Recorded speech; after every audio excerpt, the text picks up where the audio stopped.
On the surface of it, Beastmen versus Cathay seems like a matchup that it should be pretty favorable for the Beastmen, but some of the changes to Domination in terms of capture weight definitely help Cathay in some situations, and on certain maps, they definitely have a chance. This is, of course, the Eye in the North map with plenty of choke points.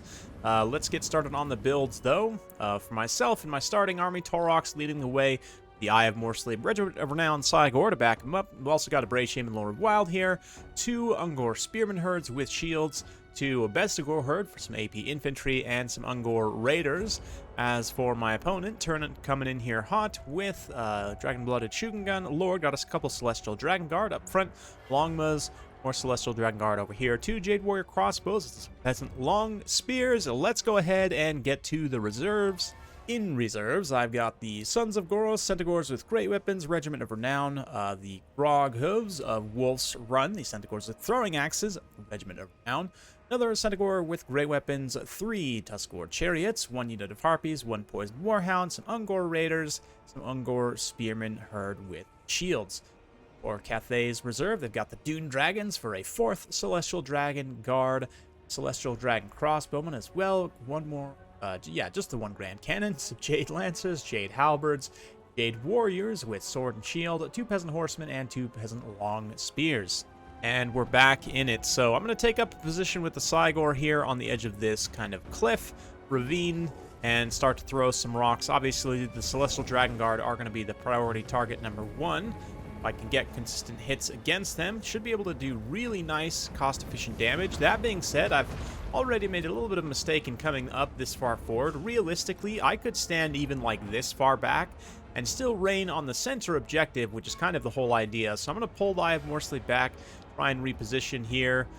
Turin gets a nice summon. The Ancestral Warriors are going to pop up and try to bog some units down here. Throwing axes, Gorg Hooves, been pulled in, throwing some axes at the Shugengun Lord, also trying to get some good contact on the Longmas. We're going to pull away from the Longmas, screen through the spears a little bit here. Again, poison throwing axes, just try and generally deal some damage at a distance. And generally annoy the Longmas. Longmas do seem like a pretty solid choice overall here. I didn't take any Manticores, but there we go. Nice little Vile Tide there on the Ancestral Warriors. Doesn't do a ton of damage. I'm not crazy impressed. The damage is all non-armor piercing, so Brave Screen is going to be a lot better against armored targets. Even still, though, it doesn't do a whole lot of damage considering the low cost of the spell.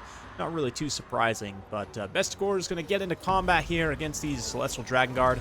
Fighting uphill's not the best. They don't get as much of their charge bonus, and they're also getting rained on by crossbows. Both of these Jade Warrior crossbowmen focus firing onto them. Likewise, a little bit of miss micro from Torox. A nice Talons of the Night also pulled in, wrecks that Bestigor herd. Of course, all ethereal units now have Frostbite, and that does include the Ancestral Warrior summons, so a little bit there. Harpies pulled in again to pull away the Longmas and just kind of perhaps go after the artillery. The objectives are already online, and I'm already making another pretty major mistake in not securing my own home objective, whereas Turin has got his 1 Celestial Dragon Guard here to secure that. That being said, Storm of Shadows debuffs the speed on the Harpies. I know I'm not going to be able to get to the cannon, so I'm just going to drop directly on the Celestial Dragon Guard right here, so at the very least, Torox can come in and smash a couple of these Longma models.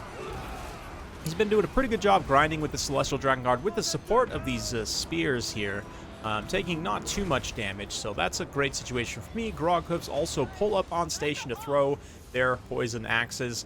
Meanwhile, the Brave Shaman Lord of Wild desperately trying to get in the back line to shut down those Jade Warrior crossbows.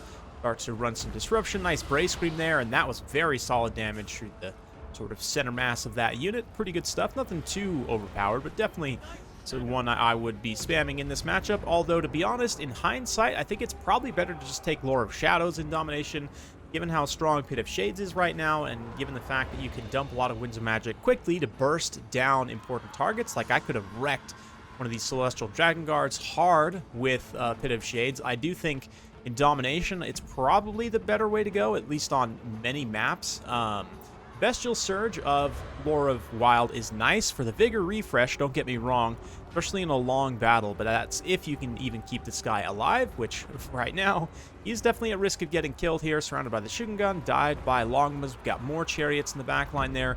Also got some Ungor Spearman herd. Again, maybe arguably a macro mistake, but I just want to tie down these Celestial Dragon Guards so they can't start advancing on my spawn here. Finally got some Tattered Best Score to go capture that objective. It's going to take them a long time, though, and again, the whole time, Kern is just racking up. He's about almost 500 tickets ahead, 465 and climbing right there. Another Bray Scream as the Bray Shaman starts to go down. Brought some Centaurs with Great Weapons in the back line as well, but another beautifully placed Talons of the Night. I'm not going to see that in time.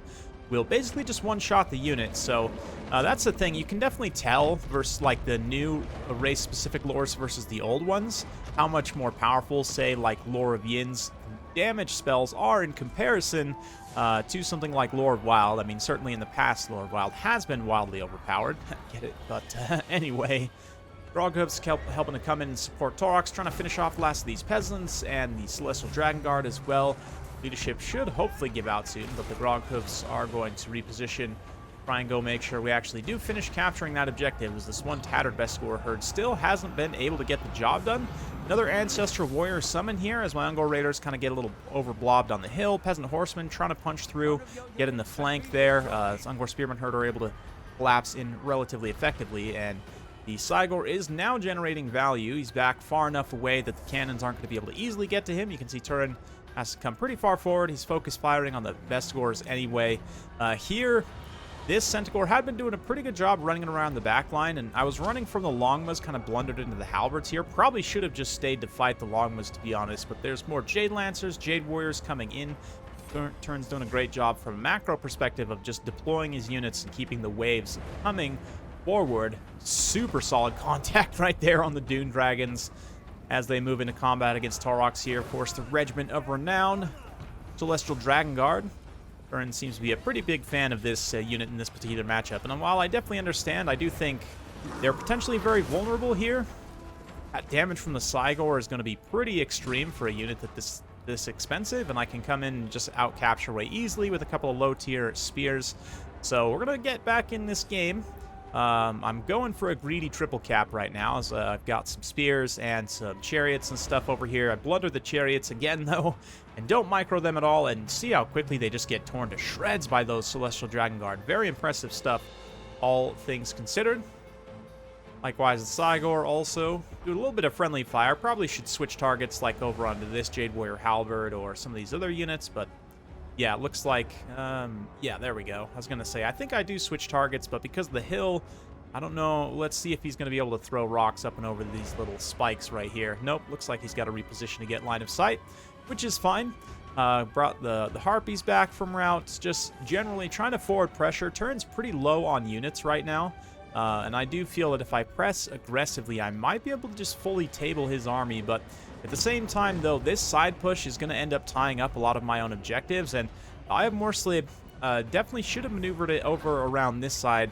Instead, you know, just by auto-pathing it, you know, with the targeting order, it now comes forward into the range of the Grand Cannons, although, again, Harpy shut it down momentarily. Quick response by some Peasant Long, some Jade Horsemen and Peasant Long Spears. Quickly see off the Harpies. One thing's certain, Harpies are more expensive than Furies and absolutely much worse considering they're, you know, mortal units that will easily rout. Their stats aren't that great on offense, so while they can tie stuff down slightly, they're really not going to do the same damage that Furies would on the charge, right? So although they are a similar unit role as Furies, they're definitely not as good, and I would look for Harpies to get their price reduced, and most likely also for Furies to get their price increased in Immortal Empires, but we'll see. I have more so going to yeet another big stone down here, mostly just do friendly fire damage to those hounds, and probably lead to them getting routed off, so that's the risk-reward of a Cygor, I guess. The accuracy, even on the Regiment of Renown, is such that you will end up friendly firing some troops, but Regiment Renown Centaurs here, again, friendly fire straight into them. The Sons of Goros doing their best, even still, to push back these Jade Lancers and trading very cost effectively. It, you know, in the Empire matchup, historically, the Centaurs with great weapons have traded very well into Empire cavalry, and I do see that being the case, of course, for Cathay as well. Not to mention, you also need armor piercing for the Cathayan infantry, much more so than you would for Empire. So we're going to bring in some armor piercing chariots here, trying to get a little side charge on those Jade warriors. Halberds are mixed in here, so it might not be the best engagement in the world, but Ungor Raiders supporting in melee. The Sons of Goros were able to beat those Jade Lancers no problem as Taurox came to help. Unfortunately for me, I get outmaneuvered here a little bit as Ungor Spearman Herd come too far forward, end up eating a Talons of the Night, the other one also too far forward here and off of the objective, getting killed by a much more cost-effective Peasant Long Spear. I mean, stats are pretty close, but that uphill engagement and the fact that the Ungors already fairly damaged obviously is going to turn things pretty severely against them, but I'm definitely feeling the macro mistakes of not capturing my home objective at this point. I mean, I am ahead on tickets now, but not for long, as this objective is in threat of being captured. It's very, very close right now. This other center objective also, I definitely don't have the troops to respond in time to try and keep this objective, but we're going to do our best to use the Cygor and the Chariots. Chariots do get a little bit of a janky front charge. I was hoping that the Cygor shot would disrupt them enough that they wouldn't be subject to the charge defense, but it looks like they were, and that unit gets almost immediately eaten. The Poison Warhound's also a little bit late to follow up. Cygor missed there, and yeah, it's all right. It's all good. We've still got plenty of tools online. Sons of Goros managed to defend this objective along with the Ungor Raiders. Cygor still got plenty of HP and has managed to use up all of its ammunition despite the cannons dealing damage to it, right? So a little bit of an odd situation there. Sons of Goros going to get a nice little downhill rear charge into this unit of the Jade Lancers. Unfortunately, not all the models get into combat, but there you go. Brass Bull also looking very nice with the new lighting effects. Looks much better in this game, actually, than he did in Total War Warhammer 2. He's going to just stand on this center objective as much as he can. Unfortunately, though, without support, he's not going to have enough capture weight to get it back himself, but we'll see. I'm going to try and put together another counter push here. Got the Ungor Raiders in a position to start firing in here. The Peasant Horsemen I'm not too worried about. Let's see. Lots of Celestial Dragon Guard. Yes, the other Dune Dragons getting retreated here as they are damaged enough they need to go recuperate. But, man, those Cygor shots... kind of infuriatingly inaccurate, but Peasant Horsemen get eat up. A little bit overkill from the Centaurs and the Warhounds, but they're going to charge down onto the center objective in just a minute. Finally start making some contact with the Cygor here. And we also can charge from multiple directions. If we get Taurox, the Chariots, and the Centaurs and Warhounds from the top, should be able to clear out this unit in a pretty big hurry. A bit of a shot from the Cygor there. Actually did get a few kills.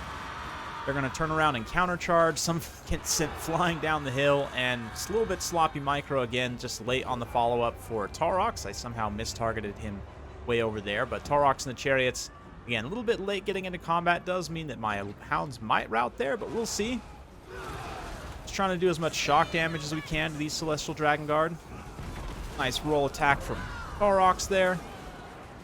And it looks like their leadership is not quite broken. Cathayan units actually do have quite solid leadership, all things considered, and as soon as they turn around and start attacking, my large, armored, in some cases, units are obviously going to do a huge amount of damage to them. At this point, I have no choice but to pull in Cygor into combat. I mean, he's out of ammunition anyway, so see what he can do in terms of helping to take this objective back. Right now, I am still holding on my home objective, just barely. These tattered Cathayan troops, not enough. Also pulled in the best score, I think, on the wrong summon point. But anyway, we're going to try and get that best score up onto the center objective to just see if I can't recapture it. We're not quite within range of a 3-cap yet. Certainly the tickets situation is close enough that if I'm able to 2-cap relatively quickly, we should be able to pull out a win here. Oof. Fiery cannonball right to the ribs there as the Eye of Morslip takes a shot, takes another shot right there. The fact that I've been unable to shut those cannons down, they're just about out of ammunition, literally one shot apiece, but I think that one shot is going to be enough to probably finish Eye of Morslip. We'll keep it close here in cinematic cam as the Bestigor advance up through the choke point. Got another Chariot running around here. Probably should have resummoned my Shaman at this point. I have quite a bit of Winds of Magic left on the table. But it's, I guess, another reason to take Pit of Shades instead of, you know, Lore of Wild here is that, again, you just blow off your Winds of Magic a little bit faster. So if your caster does end up getting sniped, then it's not as much of an issue. At least you've used up your Winds of Magic. You don't have resources sitting unused. Anyway, Cygor goes down, and at this point it's pretty hopeless for me. The Bestigor do get in here and get a huge amount of work done, just cleaving through a bunch of Jade Warriors, Jade Lancers, and even though they're not necessarily winning that engagement, they're trading pretty effectively. More Ungor Spearman Herd also collapsing from the high ground.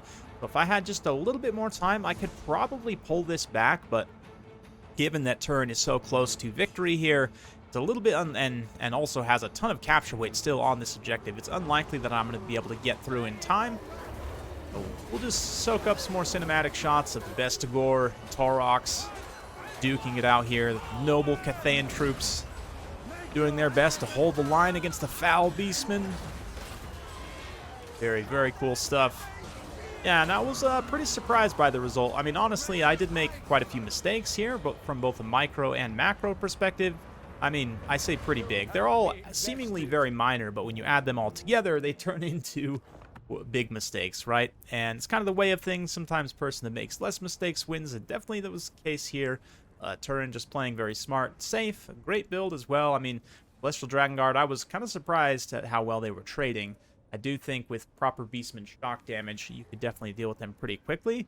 And with a little bit better micro, especially on the Cavalry and Chariot side, it probably is going to be a decent matchup for Beastmen, especially on more open maps. But a map like this where you can kind of defend some choke points, and with your opponent making some mistakes, Cathay can definitely get it done, and they do in general feel much better in Domination since the changes to capture weight. The fact that you can use these cheap peasant horsemen to reinforce and actually capture objectives relatively quickly, quite nice. They also traded decent into quite a few Beastmen troops here, getting into some of my Ungor Raiders and whatnot. Jade Lancer is also quite solid. The cannon able to fire free pretty much the whole time, even though my Cygor ended up surviving until just about the end. Speaking of which, Taurox here gets pretty good value. Both him and the Cygor don't quite pay for themselves, and it is unfortunate, you know, having used up all the ammunition on the Cygor, and he didn't pay for himself, but part of that is due to me mistargeting onto engagements where I should have been shooting into, and anyway, just yeah, overall, some of the time, you know, after I pulled him back, he was not firing for a pretty good amount of time, maybe like a good minute or two, just kind of standing there. So that's kind of what I mean by micro mistakes that you saw. Bestigor do trade fairly well in terms of value. I'd definitely pick them again in this matchup. Same thing with like the throwing axes. I'd probably take even more of the Centaurs with Grey Weapons, maybe instead of the Chariots. Maybe I would still take a couple of Chariots, but it's hard to say. Harpies also, jury's a little bit out on them for myself. I don't know, maybe if you just amass more of a presence of them, of the Longmas, because like here I only had the one, right? So it wasn't hard for the Longmas to shut down, but obviously you have multiples. You can bypass the Longmas and outmaneuver and potentially get to those squishy ranged units. So I don't know. Again, definitely this is my first and one of my only games with Beastmen in Domination, so I do think they'll be quite strong, but I just need to get used to the new matchups and figure out, you know, what's what, and also not make silly mistakes. But anyway, that's the nature of things. Hopefully you guys enjoyed watching this one. If you do like this sort of content, be sure to like, subscribe, hit that bell notification. Every time I upload a new video, you'll be notified. Thanks again. See you next time.